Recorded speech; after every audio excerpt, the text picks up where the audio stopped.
Bantu Stephen Biko, a South African anti-apartheid activist and the foremost leader of the Black consciousness movement, had this to say about how life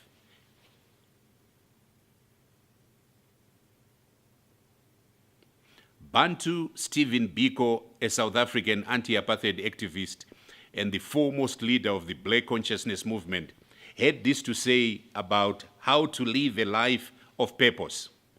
It is better to die for an idea that will live than to live for an idea that will die.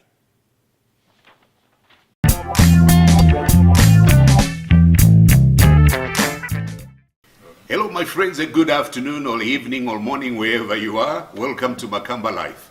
My guest today is the first black woman from the University of Free State in South Africa to serve as a clerk of the Constitutional Court of South Africa, the highest court of the land, and she is Sinako Bomela, passionate voice for the underprivileged. Welcome, Sinako. Beautiful name, Sinako. Where did your passion for law begin? I think one of the greatest influences in my life has to be my uncle. When I was 6 years old, he worked for the Legal Aid South Africa, which is which provides pro bono legal assistance to underprivileged citizens. And while doing so, my grandmother would always, draw our attention to the beautiful work that he was doing for the community of Colesberg, where I come from, which is an underprivileged community. And when I saw the things that he was doing, I immediately thought that this is a manner that I could also give back in the community. That's where I started having law. It's funny because when I even went to university, I didn't even have so many choices that I chose from. I only put law as the degree that I wanted to do. I think it has to do more than anything with my upbringing, the influence that I had there, and then just the passion as I go on, as I grew up. Yes. You served under Justice Chris Jafta, is it Jafta? Yes. As a clerk of the Constitutional Court. Yes. What did this role entail? Being a clerk at the Constitutional Court of South Africa under Justice Jafta has got to be one of the greatest privileges that I've ever gotten in my legal career. I think that serving as a clerk at the Constitutional Court, it gives you an enriching experience that will carry you through in your legal career. My role entailed drafting for judge new application memo when the applications come in. So they come to me first, I read it, I draft a memo for my judge, give it to him. Because of all the work that they have, they never get time to read everything at once. But then he reads that new application memo, the recommendation that I would have, whether it's to dismiss, whether it's to set down a matter for hearing, or whether we should deal with it in a form of a short judgment. And after that, we would debate, obviously, on the round table, where he would want our opinions. He'd want me, perhaps if I said we should set it down, why should we set it down? If I want to dismiss it, why should we dismiss it? So it's an engaging platform where you get to learn how to apply yourself, how to think as a legal professional. I remember one of the cases that I had dealt with that I wanted to set down. It was a case about the Criminal Law Act. And when things like rape happen, violence, and you being a woman, you get emotional about them. But then clerking for Judge Jafta, he taught me to set my feelings aside, to look at law as is, and to be impartial, to treat everybody the same. Those are one of the greatest lessons and skills that he taught me. And also one of the roles that I play is preparing for court, writing a pre-hearing memo. We discuss the cases before they go to court. So did you get to work with the PP, the public prosecutor? No, we don't. We don't work with public prosecutors. What happens is, if you had a case maybe at the High Court and a judgment was given and you are not satisfied with that judgment, you appeal at the Supreme Court of Appeal. And if you're not satisfied at the Supreme Court of Appeal, then you come to the Constitutional Court of South Africa, which is the court of last instance. And then we get to determine matters from that viewpoint. You're watching Makamba Live with Sinako. We'll be back.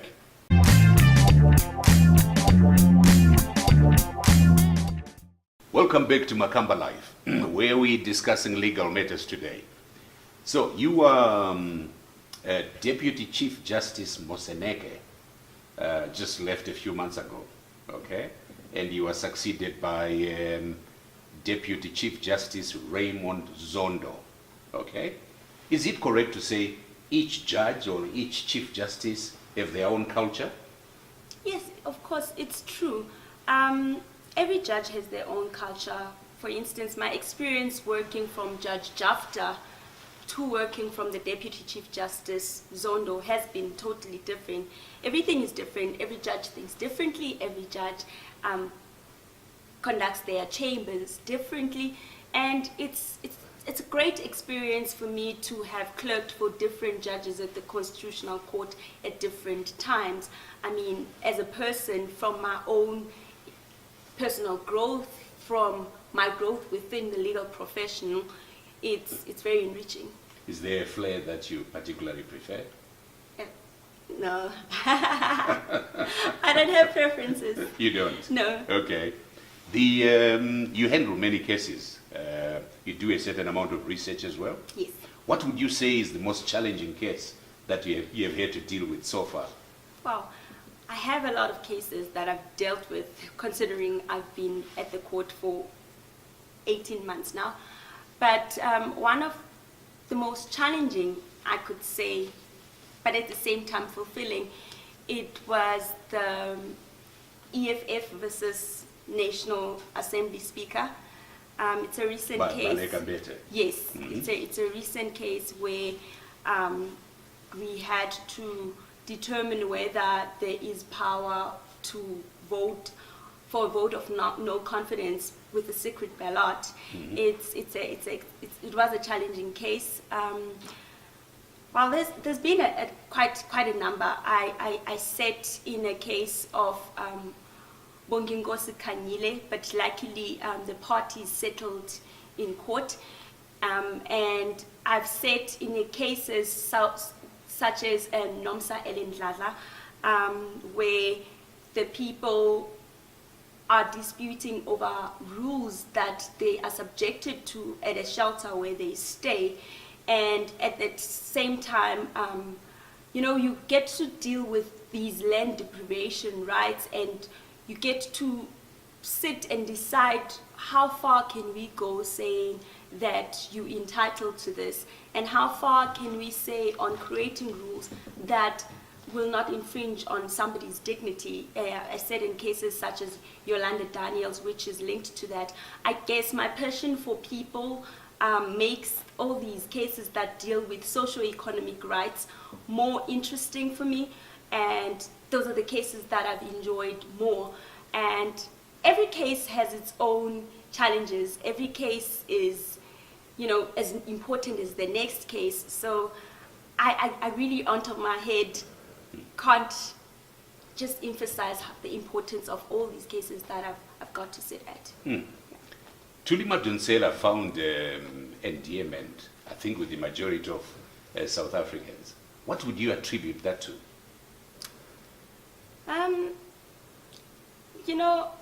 I just, as South Africans, we have just so much to do, just a long way to go still, a lot that needs to be done.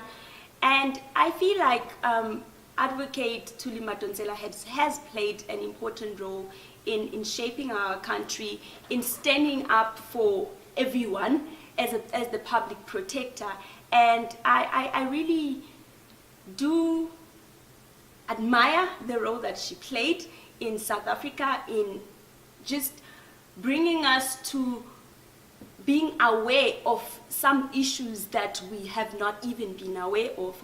I think before her being a public protector, the role itself wasn't a role that a lot of people know about.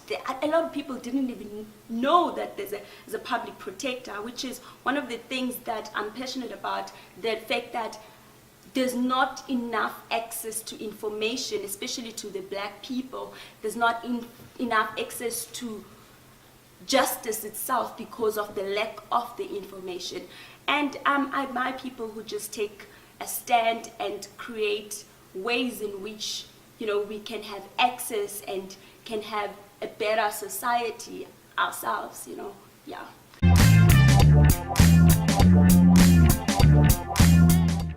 Would you say we have legal parity in the field where you work in your profession? The answer is no.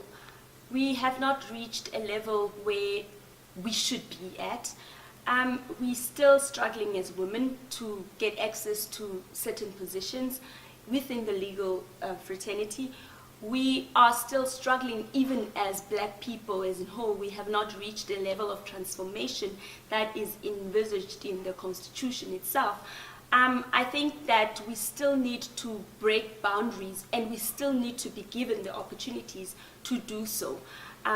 It's important that women get more briefs as advocates. It's important that we be trusted with the work also as women.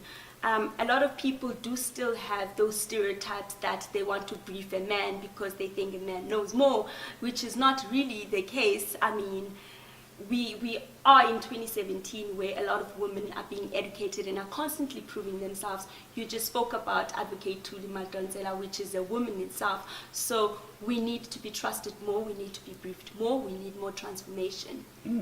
Interesting.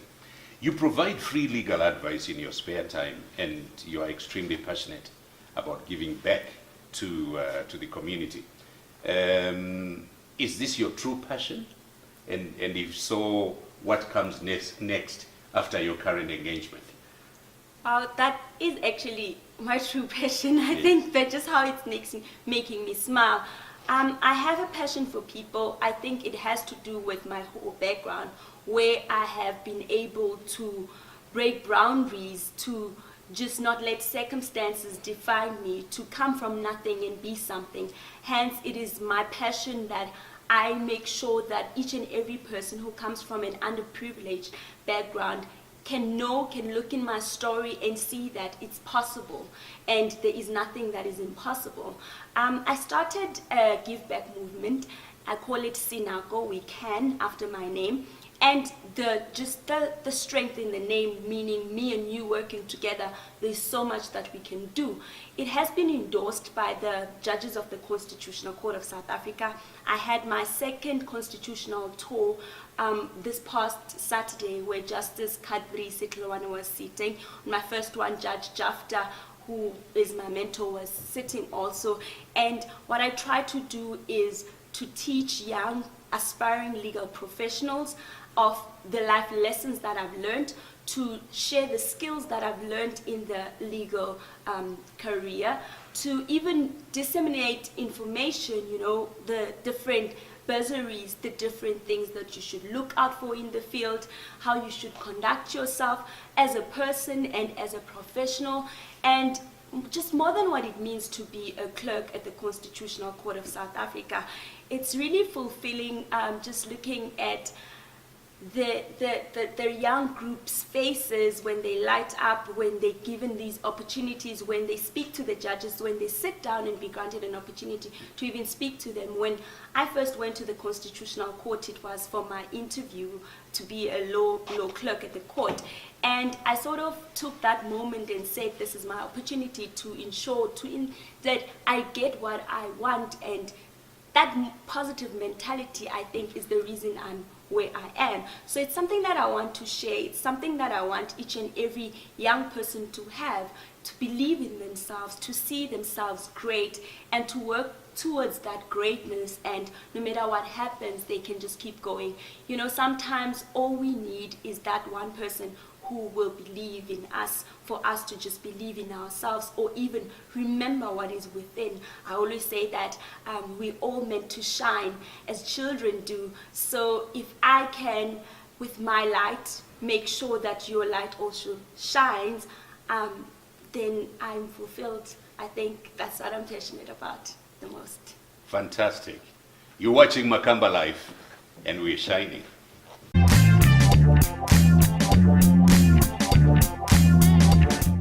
You grew up in the small town of Colesberg. That's in Northern Cape. Northern Cape. And you made many sacrifices to get where you are today. Yes. What advice would you give to other young South Africans who would want to join the legal fraternity? You know, with sacrifices, you just have to always remember the ultimate goal. You have to be able to focus. You have to remember who you are. When I was at the University of Free State and I had to work full-time in order for me to not drop out to assist my mother at home with finances, when I even had to sacrifice not directly going and doing my articles and instead doing my master's degree in law, I had to remember the purpose, my journey, where I want to be at. Did you, just as an aside, did you have a difficult upbringing? Were you brought up by your mom alone? Yes, I was brought up by my mother. She was a single mother. Okay. It was difficult for her. I mean, she had instances where she would just get paid 66 rands after all her deductions, where she was drowning in loans to make sure that I stay in school. But luckily, she's strong, and we have a beautiful, loving family. And of course, you didn't let her down. Yes, you didn't get pregnant or get involved in drugs and were, expelled or anything like that. And it's just a blessing, you know. And it's just a blessing to just always have people who are praying for you and who are rooting for you, you know. And even if you would make mistakes, you learn from them, which is the most important thing a person can ever go through. And your advice to young people? My advice to young people would be to know themselves and to not be shaken. Whatever comes their way, whatever circumstances, whoever tries to break you down, do not allow them. Any person can only break you down or dim your light when you allow them to. So do not let anyone dim your light. Always focus on the goal. Always remember your ultimate purpose. Wow, Sinako. It's that time on the show, my friends, where I need to ask our guest, in this case, Sinako, what is her life philosophy? Can you share with us? My life philosophy, I think it's two things. God being my center of it all, and to just be selfless, just as Jesus was, and to always work hard, and when you think you have worked hard, to work even harder. Wow. Is there anything you feel I should have asked you that I didn't, that you would want to add to everything that you have said? One thing that I would add, actually, is just to remind people that it's all possible, that you can come from nothing to something, just to never ever let your circumstances define you. And when a door is not opened, create that door. And if there is a door that is closed, knock until it opens. And sometimes to also remember that some doors are closed for a reason, and to listen to that voice. I believe that we all have it in us. We have this voice that keeps on telling us what to do, where to go, how to just do everything. So just listen to that voice, listen to yourself, know yourself, and always give back and just sparkle. Wow. Sinako, you've been extremely kind. Thank We'll you. be back next week with another episode of Makamba Live.